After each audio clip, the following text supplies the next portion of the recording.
we like to do this in an open forum. So hopefully everybody will just introduce themselves, just say hi, and then yeah. So let's get after it. Lindsay, you want to start us off? Sure. Hey, Olivier. Just wanted to talk a little bit, ask you about how the adjustment has been so far at Michigan. You mentioned on the Defend the Block podcast how some of the initial challenges were going to be adapting your game to complement Michigan and then also finding your kind of role in the four. How has that been so far? The coaches have done a really great job setting up practice so that everybody can really, get comfortable with their role and get reps at the things that they need to be doing on the court for the team and, really building it ground up.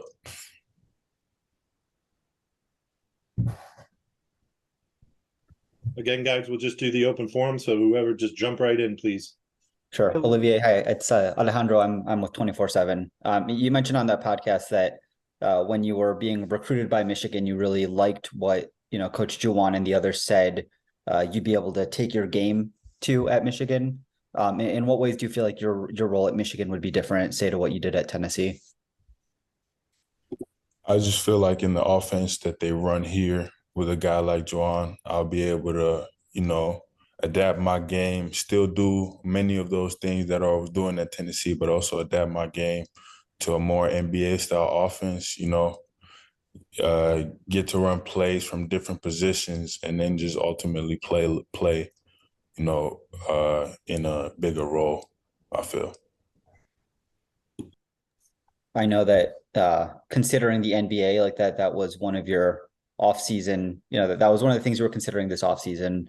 What eventually kind of like tipped the scales for you to, A, come back to college, and B, like sent you toward Ann Arbor? Well, just after going through the process, that was my first time going through the process. I felt as though my best decision for myself and my future was to do one more year of school. And then, the relationship that I over time built with Juwan, I felt like it was the best place for me.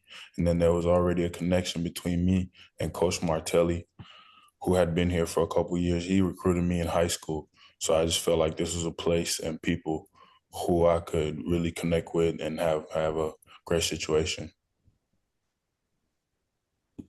How's it going? I'm Connor with UofMHoops.com. With NBA stuff, Portal now going to play with Finland, it seems like you've had a super busy offseason. I guess how has the transition between all these places been for you?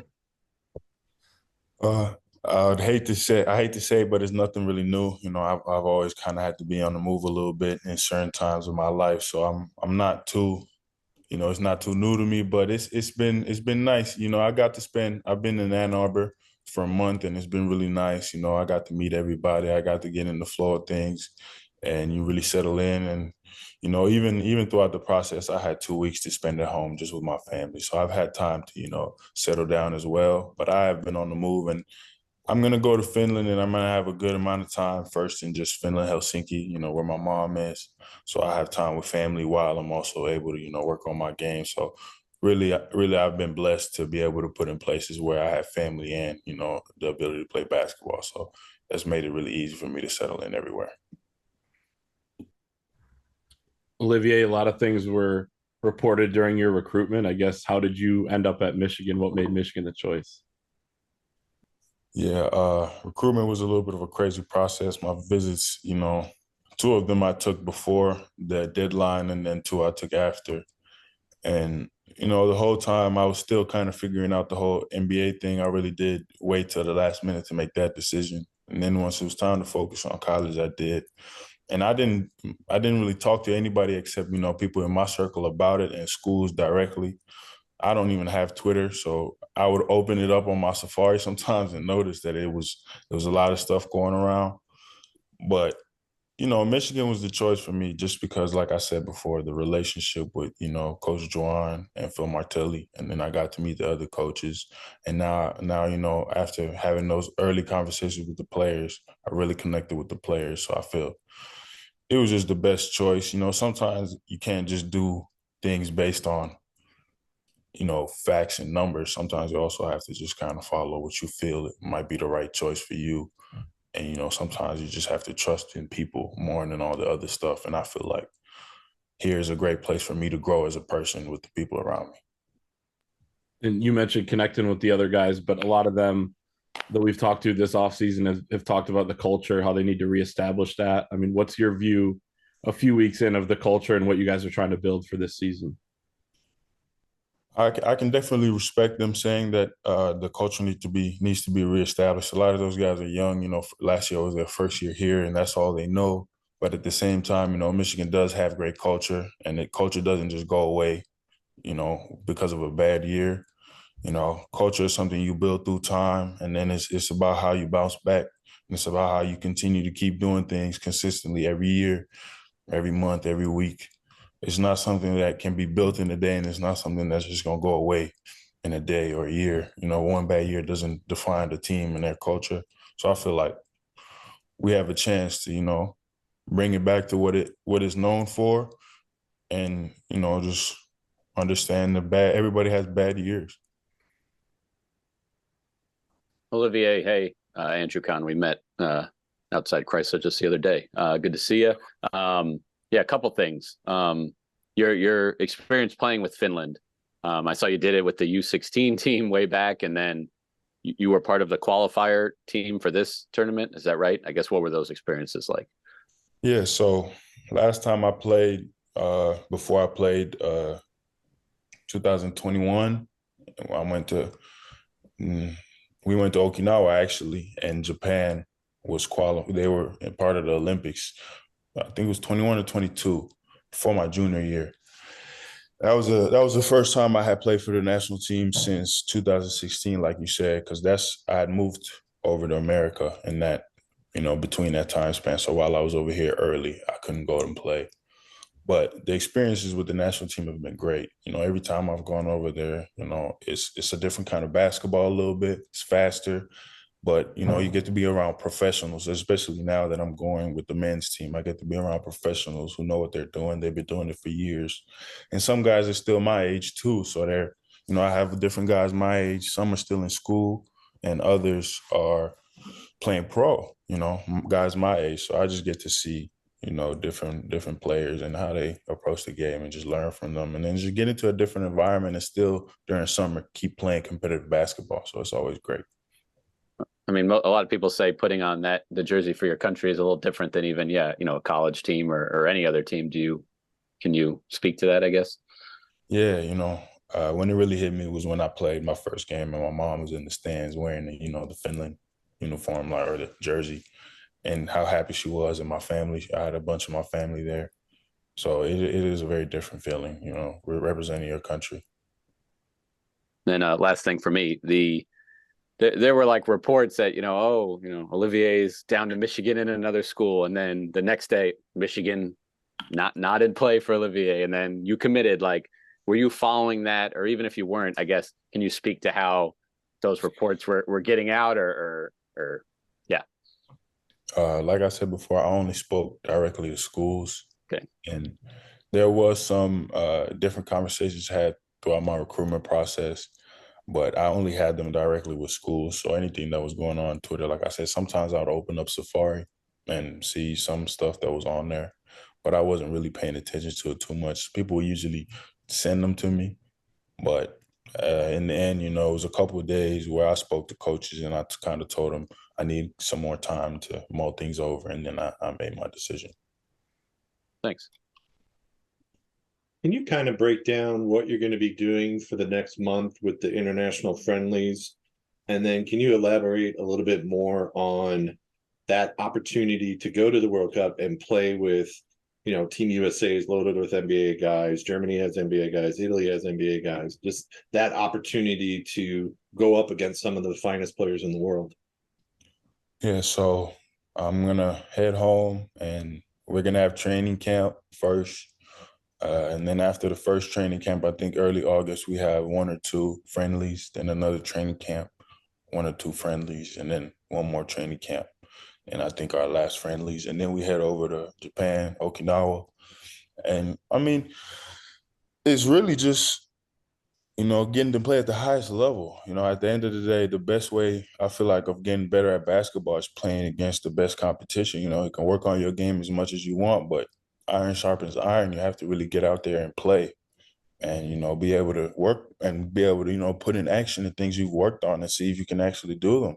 That's how you learn what you have to keep working on. And you go back in the gym and figure it out again and then go back out there. And I feel like it's going to be an amazing opportunity for me to play against some of the best players in the world, and even some guys that, might not be in the NBA and you might not see every day, but they're still some of the best at what they do. They just play in different places.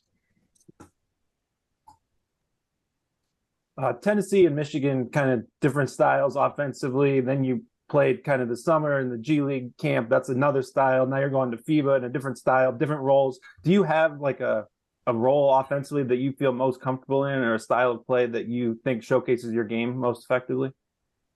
I feel like I've been blessed with kind of how my game developed and the position that I naturally am built for, and that's a stretch forward. And, most offenses nowadays run a stretch forward pretty similarly. They're going to be a trail guy. They're going to be an outside in big, inside out big, a mismatch player who's going to be bigger and have to guard bigger guys, and who's going to sometimes have to guard smaller guys. And they're just kind of always going to be, my height range, 6'9", 6'8". And they're always going to kind of have an outside shot, have to pass the ball. So wherever I play, because I've really found like my position, wherever I play, I know what I bring to the table. So the adjustment is always not that difficult. It's easier because I know what I can do, and I bring the same thing to the table, whichever team I'm on, because I have a game that just suits. My game just fits in anywhere.